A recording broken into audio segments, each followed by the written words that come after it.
Aquele pãozinho, show de bola de manhã, quem sabe você não esteja comendo um agora, ele é um vilão, ele é um aliado, ele realmente faz mal por ter glúten. Por um acaso eu consigo encaixar ele na dieta, mesmo que eu aceite ter um pouquinho menos de resultados. Vamos falar um pouquinho do pão integral, do pão branco, pãozinho da padaria, tudo sobre pão. Já clica no gostei, se inscreva no canal, pois pesquisas apontam que quem se inscreve no canal me vê mais vezes. Então isso é bom para mim, espero que para você também aí. Quando um aluno meu vem e me pergunta alguma coisa, como que a gente tem que fazer um raciocínio lógico? A gente tem que partir sempre lá de trás.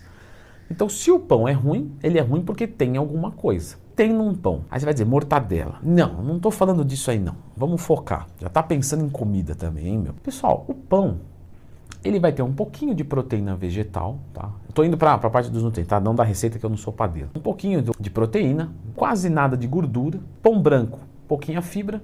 Pão integral, um pouquinho mais de fibra, mas ainda é pouco. E carboidratos. Ah, mas o carboidrato é só açúcar, um carboidrato simples. Não, peraí. Sem demência bioquímica alimentar. Se você fala açúcar, já não é um carboidrato simples. Porque o açúcar é sacarose, que é um disacarídeo, glicose com frutose. Então nem o açúcar é um carboidrato simples, ele é um disacarídeo. Coisa que não tem no pão, tá? Você não vai encontrar sacarose no pão. O que você encontra é amido. E amido é um polissacarídeo. Disacarídeo 2, né? Poli 4 ou mais. Então, ele é um polissacarídeo. O que tem nele de composições de menor fração? Glicose. Então, são várias cadeias de glicose interligadas. Então, o pão não é um carboidrato simples. Carboidrato complexo. Porém, é um carboidrato que tem um índice glicêmico mais alto. Isso é verdade. Agora, vocês vão me perguntar, o quanto que é importante o índice glicêmico para a dieta? Bom, nós temos um poder de relevância porque o índice glicêmico na dieta, se for muito alto, você, por exemplo, vai produzir muita insulina para absorver isso, e o que talvez não seja interessante. Só que nós esquecemos que nós temos o índice glicêmico e a carga glicêmica. A carga é a quantidade. Então, se eu pegar açúcar, vamos colocar, tem um índice glicêmico alto? Tem. Vai ativar a insulina? Vai. Muita. Quanto de açúcar? Porque se você mandar um caminhão-pipa de açúcar, claro, a corrente sanguínea vai sobrecarregar, muita insulina, você vai se ferrar. Agora, e se eu mandar pegar aquele 1 grão, sabe um grão assim, aquele que você amassa e some assim, parece que ele, fala, deixou de existir a matéria no mundo? E colocar na sua boca e engolir. Você acha que vai liberar tanta insulina assim? Mais insulina do que se você comesse feijão, que tem um dos menores índices glicêmicos? Não, porque é muito pouquinho, né? Isso.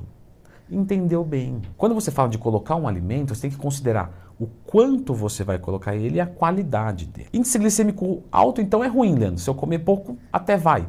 Mas quem disse que é ruim? O índice glicêmico alto, ele pode ser muito bem-vindo. Por exemplo, no pós-treino, o que as pessoas normalmente mandam? Whey, maltodextrose. Maltodextrose são carboidratos de alto índice glicêmico. E a malto é polissacarídeo, inclusive. A dextrose não, porque ela é glicose pura. Então, vocês começam a entender que dependendo de um contexto, você consegue encaixar um carboidrato de alto índice glicêmico. Ao acordar é um horário que é mais favorável a isso, porque o nível de açúcar no sangue está muito baixo, entendeu? Então, se você joga um carboidrato de índice glicêmico maior, por estar muito baixinho, que você ficou a noite inteira sem comer, mesmo que suba muito, não dá aquele picão lá, aquele grandão lá em cima. Agora, se você já vem durante o dia comendo bastante carbo, o seu nível de açúcar no sangue já está mais alto, porque você está comendo o dia inteiro.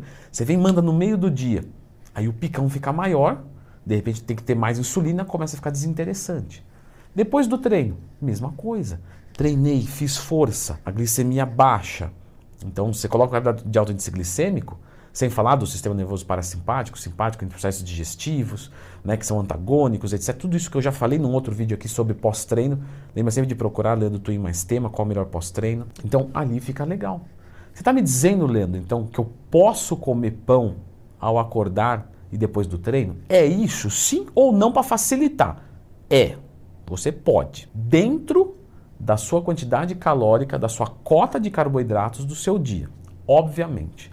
O pão engorda? Não. O pão emagrece? Também não. é a quantidade, é o contexto. Então você está me dizendo que eu posso emagrecer com a mesma qualidade comendo pão branco? Isso, você pode. Agora, será que é uma boa estratégia? Por que tem essa pergunta? Porque um alimento de índice glicêmico maior dá menos saciedade. Então, se você consome pão e isso te deixa com fome, talvez seja melhor comer feijão.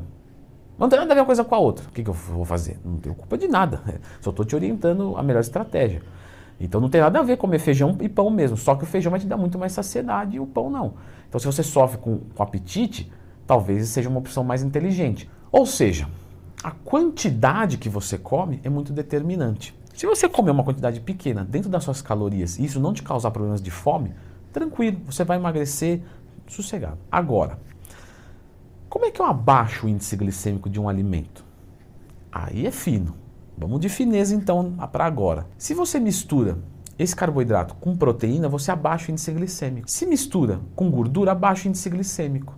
Isso quer dizer, Leandro, que se eu comer o pão e colocar ovos inteiros nele, que tem proteína e gordura, vou abaixar o índice glicêmico, show de bola, bacana. Se eu colocar fibra, aquela psyllium, o editor vai escrever lindão aqui, beijão Silvão. Se eu colocar psyllium junto, não vai melhorar o índice glicêmico? Vai baixar também.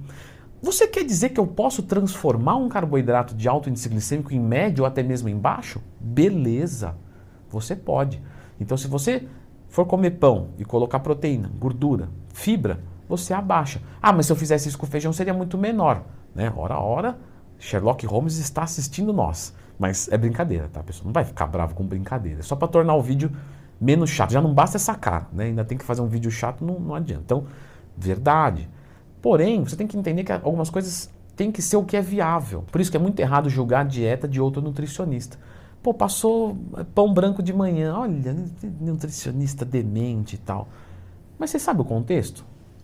Eu já atendi idosa de 60 anos que comeu pão por 60 anos. Aí você vai falar, come batata doce. Ela vai fazer quanto? Uma semana? 2? 2 meses? Não vai resolver a vida dela. Então, às vezes, compensa você fazer uma gambiarrinha, passar um pãozinho, uma psyllium, não sei o quê, tal. No caso, é o meu irmão que prescreve as dietas, tá? Passam ali uns negocinhos. Quem olha de fora, claro, porque é leigo e ainda é intrometido, porque, né, chega e conversa primeiro, pergunta, vai olhar e falar, não ficou legal essa dieta. Mas por quê? Você não sabe de nada. Então, fique na sua. Tá? Dica de hoje. Se você não entender o contexto, fique na sua. É melhor. E isso serve para todo mundo. Então, resumindo, você consegue combater o índice glicêmico alto, caso você precise, para conseguir encaixar o pão branco na dieta. O pão integral, pessoal, ele é um pão que tem um pouco de mais fibras na composição. Então, ele tende a ter um índice glicêmico um pouco menor, mas ainda assim é bastante elevado. E muitas pessoas usam e show de bola. Nem entendeu o que está acontecendo, mas por ler integral, né? Vê ali e falar, não, integral tá certo. E às vezes nem é feito com farinha integral. Ou seja, tá comendo pão branco, tendo resultado e nem sabe. Para que você veja um pão integral de verdade, vai na lista de ingredientes, no rótulo, e vê se tem farinha de trigo integral. Porque se for farinha de trigo branca não adianta nada. Ah, por que ele escreve integral? Tem uns que falam assim, sabor integral. Bom, cada um engana o consumidor como pode, né? Infelizmente. Sobre o glúten, pessoal, quem tem alergia ao glúten deve evitar. É óbvio, é uma restrição alimentar. Quem não tem alergia ao glúten, não tem problema nenhum consumir. Sossegado. Ah, mas o celíaco pode ser desenvolvido depois da fase adulta, desde criança? Pode. Tem gente que vem bem, daqui a pouco vem o marco celíaco na vida daquela pessoa. Dali pra frente ele não pode mais, mas até então, sem novidade. Eu não vou me estender tanto do glúten aqui, porque eu já fiz vídeo sobre o glúten. Então, se você tiver interesse de saber sobre o glúten, eu vou deixar você aqui. Tudo você vai entender, tá? Mas fica sossegado. Não é isso que você está pensando, talvez, né?